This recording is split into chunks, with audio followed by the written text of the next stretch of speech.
This is how you are to pray. Ganito kayo dapat manalangin. Ito ang mga panimulang salita ni Jesus bago niya turuan ng kanyang mga disipulo paano magdasal sa ating Diyos. He taught them the prayer which we call the Lord's Prayer.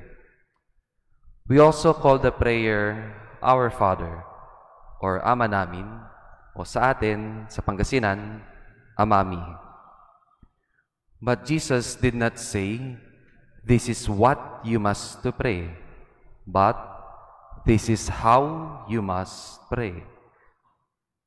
Hindi sinabi ni Jesus kung ano ang idadasal, pero paano tayo dapat magdasal.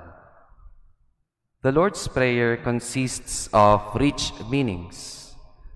Pero pagtuunan natin ng pansin ng ating pagdinilay ngayong araw sa isang parte ng panalangin ng Amami, ng Ama namin. Let us focus our attention to a certain part of the prayer, and that is, Thy will be done on earth as it is in heaven. Thy will be done. Sa Tagalog, sundin ang loob mo dito sa lupa para ng sa langit. Sa buhay natin, marami tayong pinaplano. May blueprint tayo kung anong gusto nating gawin sa buhay natin. We have so many plans. May mga gusto tayong mabot at marami tayong pinaplano simula nung pagkabata tayo hanggang sa tumanda na tayo. Pero hindi po ba, hindi lahat ng mga napaplano natin ay natutupad. We have so many plans in life, but not all plans happen in reality. Kaya ano dapat natin gawin?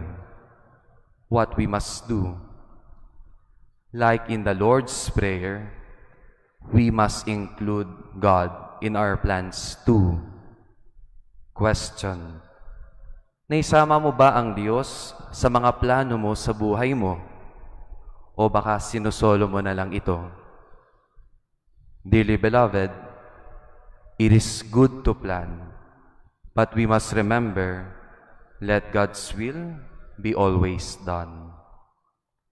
Now in silence we pray. O loving Father, thank you for loving us as your beloved children. Please help us to surrender to you so that your will be fulfilled in our lives, now and forever. Amen.